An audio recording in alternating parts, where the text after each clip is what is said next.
Todo aquele, pois, que escuta as minhas palavras e as pratica, assemelhá-lo-ei ao homem prudente que edificou a sua casa sobre a rocha. E desceu a chuva, e correram rios, e sopraram ventos, e combateram aquela casa, e não caiu, porque estava edificada sobre a rocha. E aquele que ouve essas palavras e não as cumpre, compará-lo-ei ao homem insensato que edificou a sua casa sobre a areia. Versículo 27. E desceu a chuva, e correram rios, e sopraram ventos, e combateram aquela casa, e caiu, e foi grande a sua queda. Amém?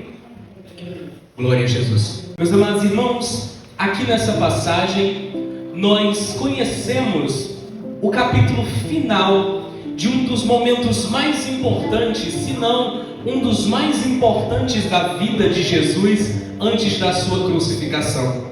Em alguns capítulos anteriores, a partir do capítulo de número 5, o Senhor Jesus, ele começa a ministrar para uma grande multidão a sua pregação mais importante, que foi conhecida como o Sermão da Montanha, o Sermão do Monte. E ele começa a falar sobre as bem-aventuranças, começa a falar sobre amor ao próximo, e ele fala em adultério, e ele fala em julgamentos, ele fala em oração, ele fala em falsos profetas, e aí ele chega no capítulo de número 7 para encerrar a sua ministração, para encerrar aquele seu sermão. E ele encerra o seu sermão contando uma parábola. O Senhor Jesus, ele gostava de parábolas. Parábolas então eram o quê? Eram histórias que traziam algum ensinamento. E Jesus, ele conta uma parábola sobre dois homens. E ele diz que todo aquele que escuta as palavras que ele estava dizendo é comparado ao homem prudente, ao homem sábio, que edificou a sua casa sobre a rocha. E aquele que não escuta, aquele que só ouve as palavras, como diz o versículo 26, é aquele que constrói a sua casa sobre a areia. Esse é um homem insensato, esse é um homem imprudente. Então, os versículos 24 e 26, eles apresentam a vida de dois homens. E é interessante a gente notar que no versículo 24 diz assim: todo aquele, pois, que escuta as minhas palavras. E no versículo 26 o Senhor diz: e aquele que ouve as minhas palavras. Então nós paramos para compreender que existe uma diferença entre escutar e ouvir. Existe uma diferença entre aquilo que você ouve e aquilo que você escuta. Ouvir é simplesmente o ato de captar um som. Você está me ouvindo aqui nesta noite.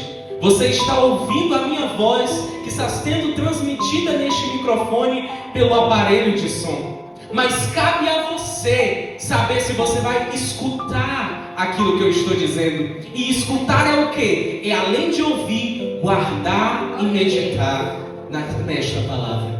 Então essa era a principal diferença entre o homem sábio e o homem insensato, entre o homem prudente e o homem imprudente. Porque o primeiro, ele era sábio por quê? Porque ele escutou a mensagem do Evangelho, ele escutou a mensagem do Senhor Jesus e ele meditou, ele guardou no seu coração. Como diz o salmista: a tua palavra guardei no meu coração para não pecar contra ti. Já o homem imprudente, ele foi insensato porque apenas ouviu. O que eu disse entrou por um ouvido e saiu pelo outro, porque não prestou atenção, não guardou aquelas palavras.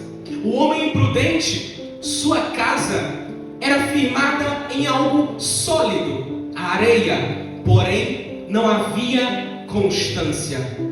E esse é o principal problema de muitos irmãos na igreja atual, é a falta de constância, é a falta de vontade de estar na casa de Deus, é a falta do desejo de participar dos trabalhos congregacionais, dos trabalhos da igreja. O principal problema da igreja atual é essa falta de constância. Não, eu não vou para o culto hoje porque eu tenho muitos afazeres. Não, e amanhã também eu não vou poder ir porque tem muita gente na minha casa.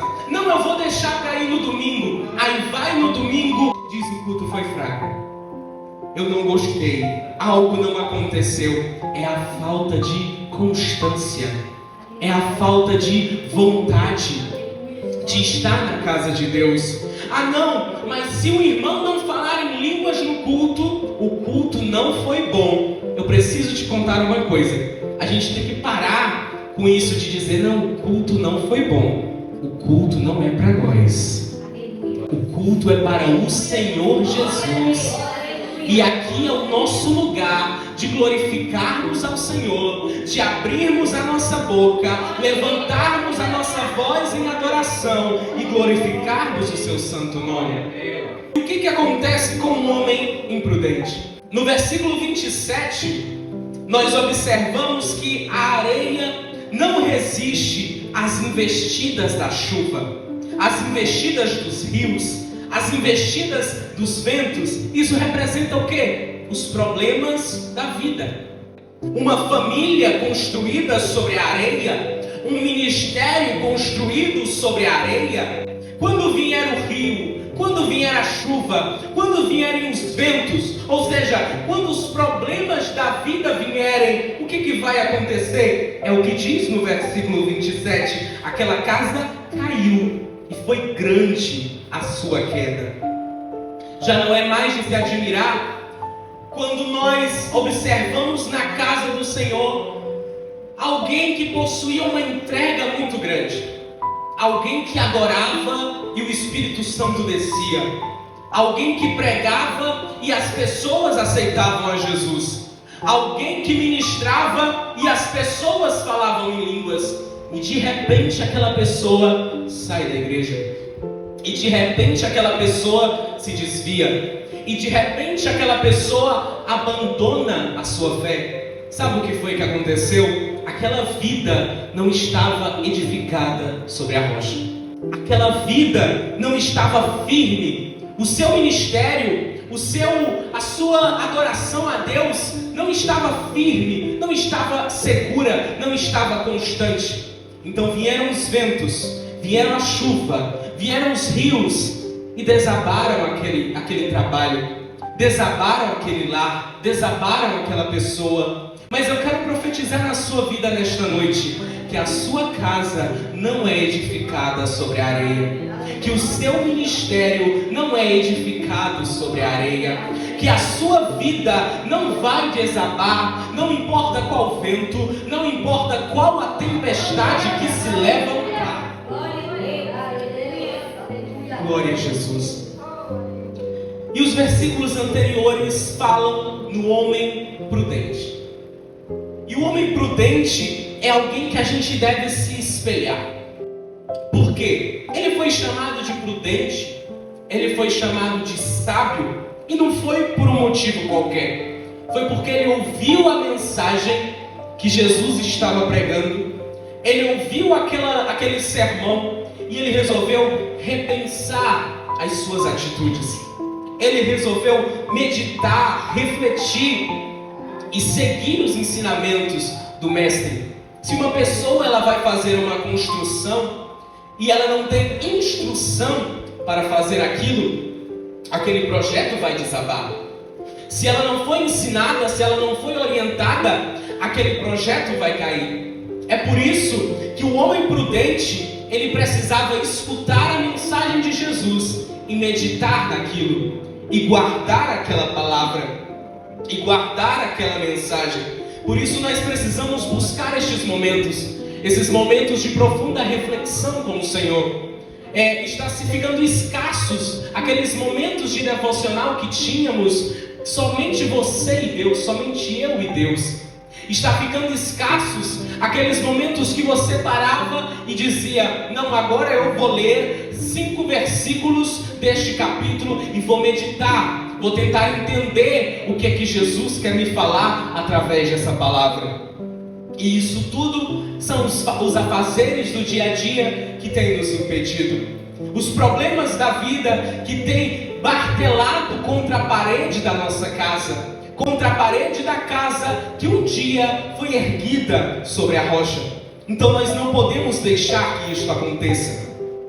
No livro de Lucas, o capítulo de número 6, o versículo, a partir do 46, Jesus ele conta a mesma parábola. E agora Lucas, o médico que não andou com Jesus, mas escreveu as suas histórias, as suas passagens, ele conta a mesma parábola. E o versículo 48 diz algo muito interessante, algo que Mateus não colocou, mas que Lucas achou prudente. Diz o seguinte: é semelhante ao homem que edificou uma casa e cavou e abriu bem fundo e pôs os alicerces sobre a rocha. E vindo a enchente, bateu com ímpeto a corrente naquela casa e não a pôde abalar, porque estava fundada sobre a rocha. Que o homem que construiu a sua casa na rocha, primeiro ele precisou cavar. Ele abriu bem fundo e a casa não se abalou. Por quê? Porque estava fundada sobre a rocha. O que o Senhor estava tentando dizer aqui é que além de edificar a sua casa e a sua vida sobre a rocha, os alicerces da sua casa precisam estar bem fundos na rocha. Isso quer dizer intimidade com o Senhor. Isso quer dizer um relacionamento com Deus. Isso quer dizer uma necessidade de estar com o Senhor, uma necessidade de falar com Deus, uma necessidade de ter um relacionamento com o Senhor. Se o nosso relacionamento com o Senhor é firme nas suas promessas, é firme na sua palavra, é firme naquilo que Ele prometeu e irá cumprir, nós não seremos abalados. Mas existem pessoas que não têm uma intimidade com o Senhor, que não têm um relacionamento com Deus, e por isso acabam deixando as coisas ao redor derrubarem a sua casa. Às vezes a pessoa está iniciando no seu ministério, está iniciando na casa de Deus, aí deixa que alguém venha, faça um comentário de mau gosto, um comentário que saiu da boca de Satanás, e aí se desvia. E aí, não, isso aqui não é para mim. Não, ir à casa de Deus não é para mim, eu não fui feito para isso. Ou às vezes uma pessoa com mais de 20 anos na casa do Senhor, e aí de repente começa a sentir um resfriamento, começa a sentir uma vontade de deixar, começa a sentir uma vontade de abandonar. O Senhor está levantando um tempo que mais vidas virão para a casa do Senhor, que irão buscar os alicerces sobre a rocha, que irão se firmar na pedra angular que é o Senhor Jesus, e esta construção jamais será abalada. Uma vida firme precisa ser alicerçada sobre a rocha. Uma casa firme, ela é alicerçada sobre a rocha. Quem é a rocha? Ele é, em Gênesis 49, ele é a rocha de Israel. Em 1 Samuel capítulo 2, não há rocha como ele. Em 2 Samuel capítulo 22, ele é a rocha que salva. Em Salmos 71, ele é a rocha de refúgio. Em Salmo 95, ele é a rocha da salvação. Em Isaías 51, ele é a rocha da qual nós fomos cortados.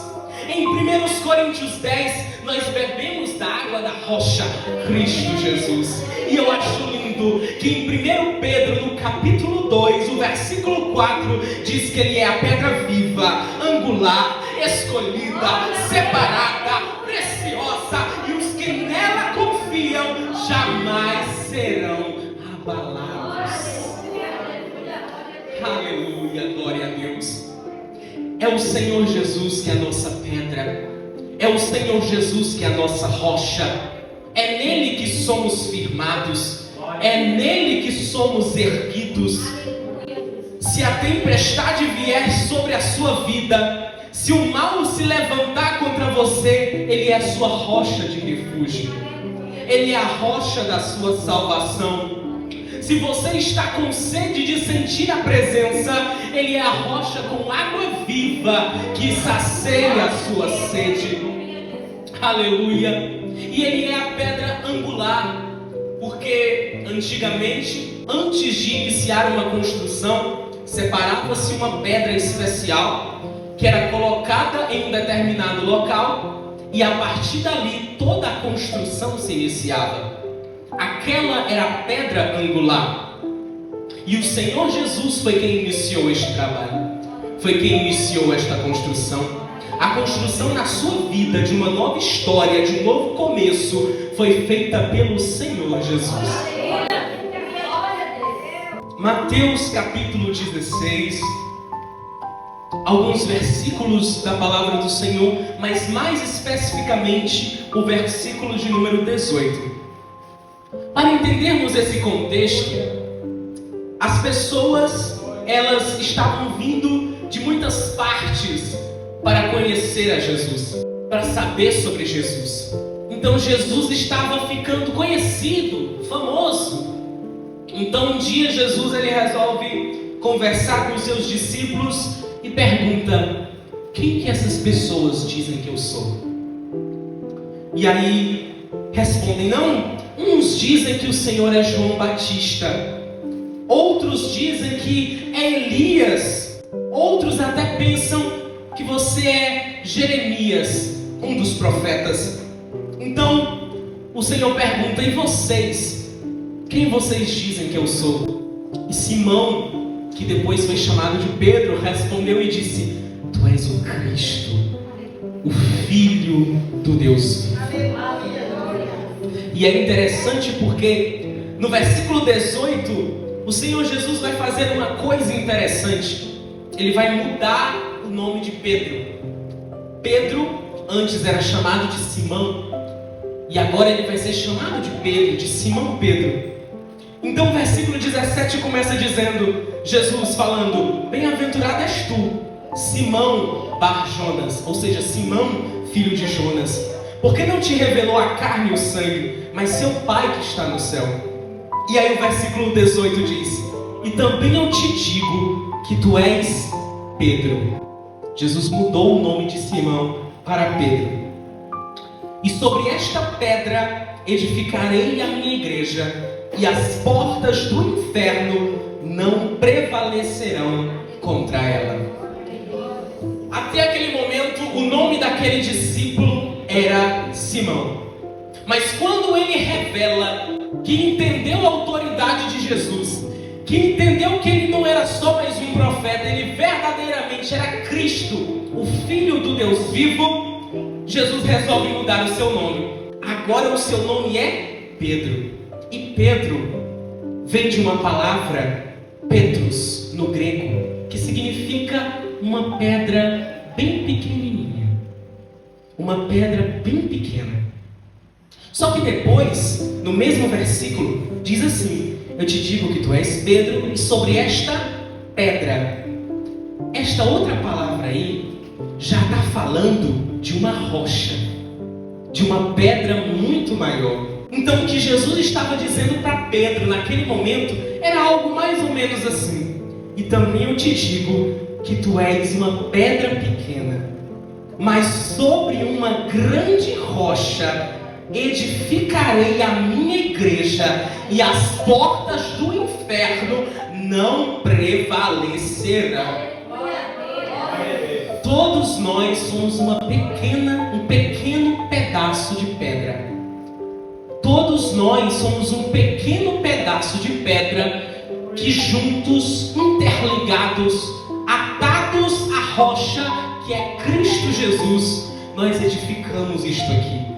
A igreja do Senhor, o sacerdócio santo, escolhido, preparado, ungido. Então nós precisamos desta comunhão, nós precisamos desta união para sermos verdadeiramente firmes na rocha.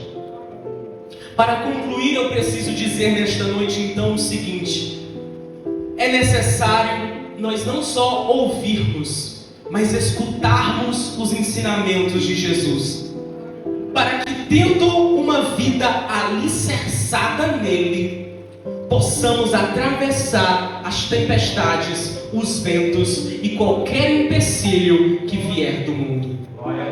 Por isto, nesta noite, se existe algo que te impede de entregar a tua vida por completo para Jesus, por isso, nesta noite, se existe algo que tem batido contra as paredes da tua casa, querendo quebrar, querendo destruir, querendo derrubar, eu posso falar pela autoridade que há no nome de Cristo Jesus, que está aniquilado, que está quebrado, que está destruído. Maior é aquele que está conosco. Firme os seus pés na rocha que é Cristo Jesus, que Ele tem grandes coisas para fazer na sua vida. Eu agradeço a oportunidade em nome de Jesus.